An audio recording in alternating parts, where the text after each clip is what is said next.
This is the story of Alabama's crime-fighting Attorney General John Patterson. As you know, John Patterson, as our state's Attorney General, has compiled a brilliant record. He is responsible for stopping the National Association for the Advancement of Colored People from operating in Alabama. He has worked hard to fight the loan sharks who are robbing the poor people of this state. And he has continuously attacked the present state administration for its illegal methods of spending. Many of Patterson's friends and admirers have wondered how this hard-working lawyer, thrust by fate into the state's highest legal post after the gangland assassination of his father, could make such a brilliant record. Courage, tenacity, hard work, and dignity are the qualities that have made John Patterson a living legend. Here is John Patterson as he announced on January 28th of this year that he would run for the state's highest office. I wish to announce that I will be a candidate for governor in the coming election. I will officially qualify today. As soon as I get through here this morning at the office, I'm going up to the Secretary of State's office and file my official qualification papers. In the coming weeks, I will visit in every part of the state and expect to visit in the homes and meet as many of the people of the state as I possibly can. I promise you that as the governor of this state, I will have an honest and efficient administration, and I mean what I say.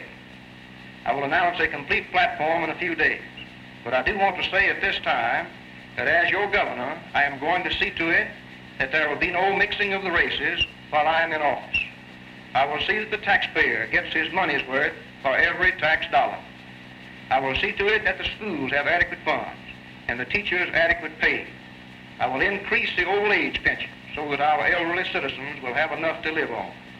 I will stamp out graft and corruption in our government, and I will wage a continuous battle to keep troublemakers and agitators like the NAACP out of this state. All of my time and energy will be spent. John Patterson does not know the meaning of the word fear. His father was gunned to death by gangsters on June 18, 1954. He died a martyr after running for Attorney General on a slate to clean up the crime capital of Alabama, Phoenix City. John Patterson had this to say during a talk at his hometown at New Site when a huge crowd turned out for his kickoff rally. I'm a strong believer in law enforcement. I don't believe I've heard another candidate for governor in this race mention law enforcement. But when you cast your vote on May the 6th, you're going to cast a vote, my friends, as to whether or not we are going to continue to have good law enforcement in Alabama. Now, I have a lot of reasons to be for law enforcement. I have lived in a town where the gangsters and corrupt politicians got together and took the government right away from the people. And the price that we had to pay to get it back would be more than you would be willing to pay if you had a choice. And we didn't have a choice.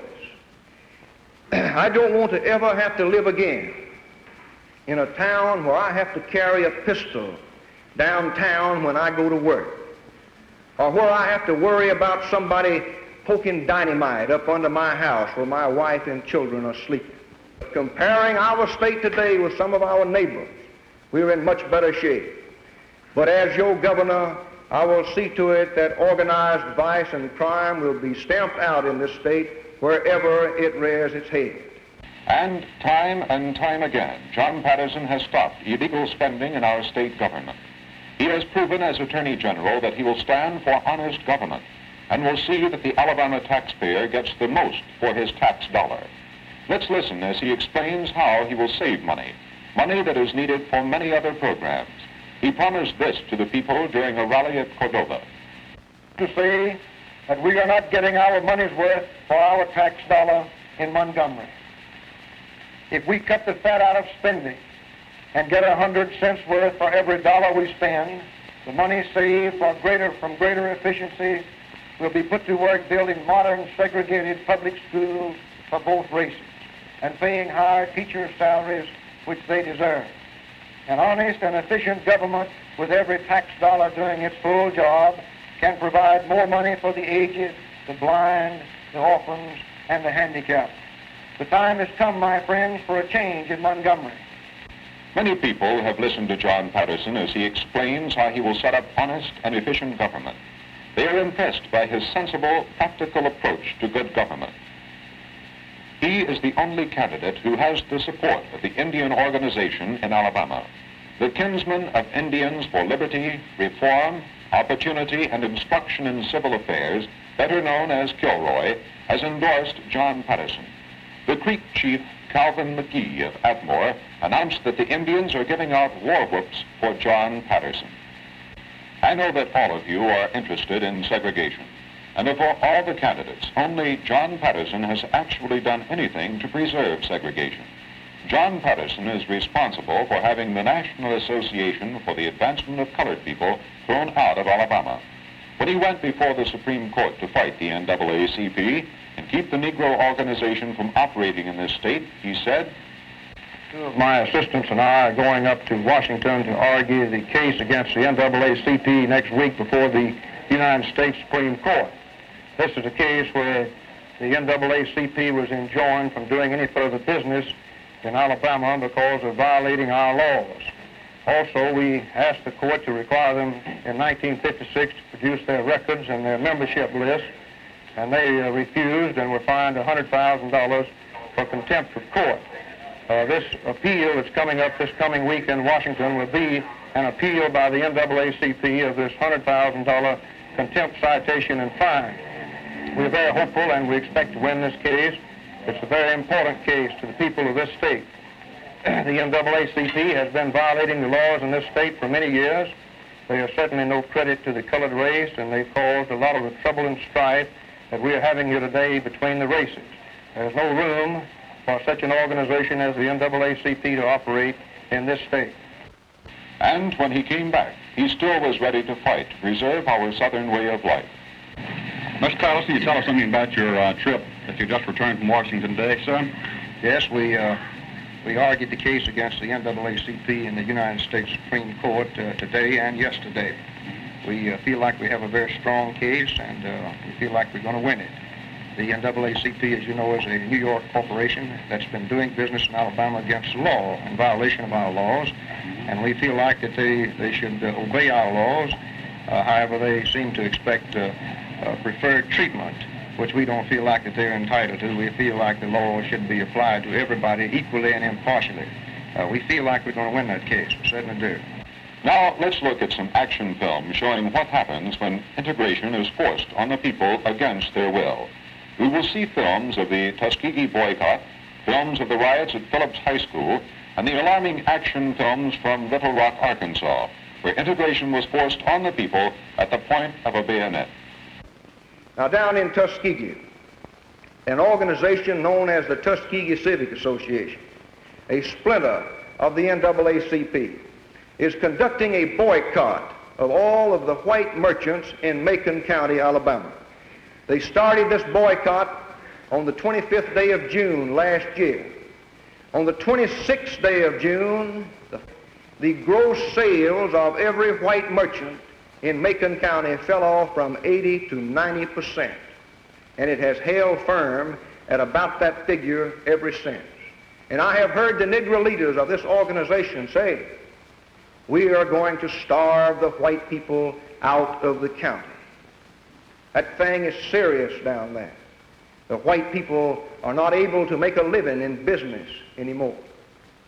And they are faced with an unusual dilemma in Macon County, and they are thinking about the abolition of the county.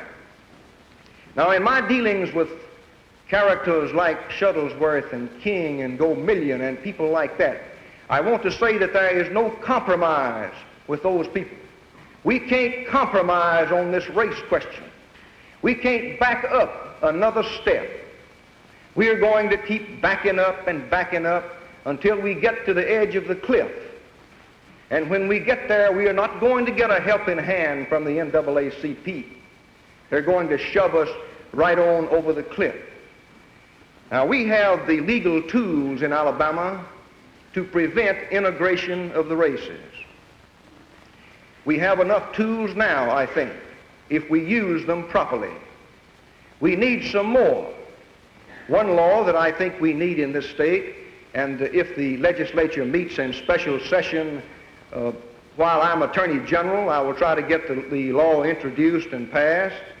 And certainly as governor of this state, I will push the passage of this law. I think we should have a law on the books of Alabama requiring the governor to close any public school where federal troops are used to force integration in that school. Now, I think if we had a law like that, it would go a long way toward solving this race problem. Of course, the law would take care of the teachers in the school and provide jobs for them and take care of the property of that school.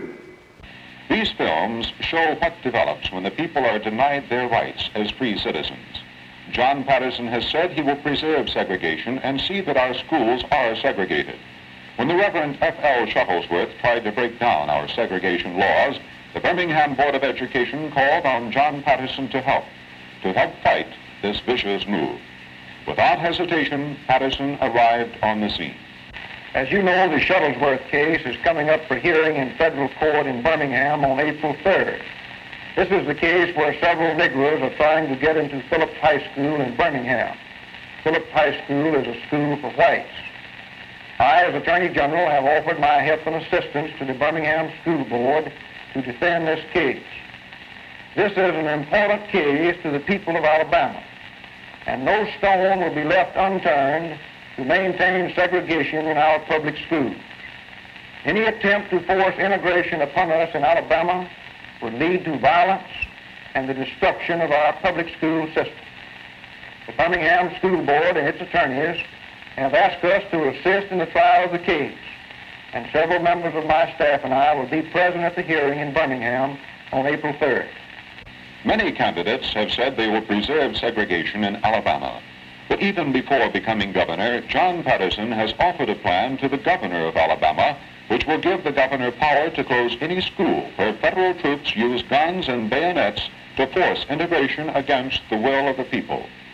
Yesterday, I asked Governor Folsom that if he calls a special session of the Alabama legislature, that he include in the call the passage of a law making it mandatory that the governor close any public school in Alabama if federal troops are used to force integration in that school. I sent along a draft of such a law. As Attorney General, John Patterson did not let his campaign stop him from doing his duty as the top legal officer in Alabama. He fought the Supreme Court to obtain the Tidelands boundary for the state. It is believed that if the Tidelands boundary is expanded, it would mean millions of dollars to the state of Alabama. The federal government now claims the Tidelands passed the 3-mile limit under the Gulf of Mexico. Patterson has asked the Supreme Court to give this area to the state of Alabama. Patterson has fought the Supreme Court for the betterment of Alabama. He has fought the court as Attorney General, and he will continue to fight for the people of Alabama and their interests as governor. He will raise old age pensions. As governor, he will see that teachers' salaries are raised to the proper level. On education, most important, he will enforce segregation. Also, he will see that the children of this state are provided public education. He will see to it that we have better schools and classrooms. He realizes that if we have a prosperous state, we must have prosperous farmers. John Patterson will see that the farmers make a profit. He will improve the highway system and bring new industry to Alabama. Labor does not have to worry if John Patterson is elected governor. He will see that labor gets a fair shake and will veto any bill passed by the legislature which hinders or restricts the rights of working men. You have just seen John Patterson in action. From this story, you see what John Patterson has done over the years, what he stands for, what he believes. You see that he possesses the qualities demanded of the governor of Alabama. He is experienced in state government, he is honest, and John Patterson has dignity. Elect John Patterson your next governor, and you will have a governor to whom you and your family can point to with pride. This has been a paid political program.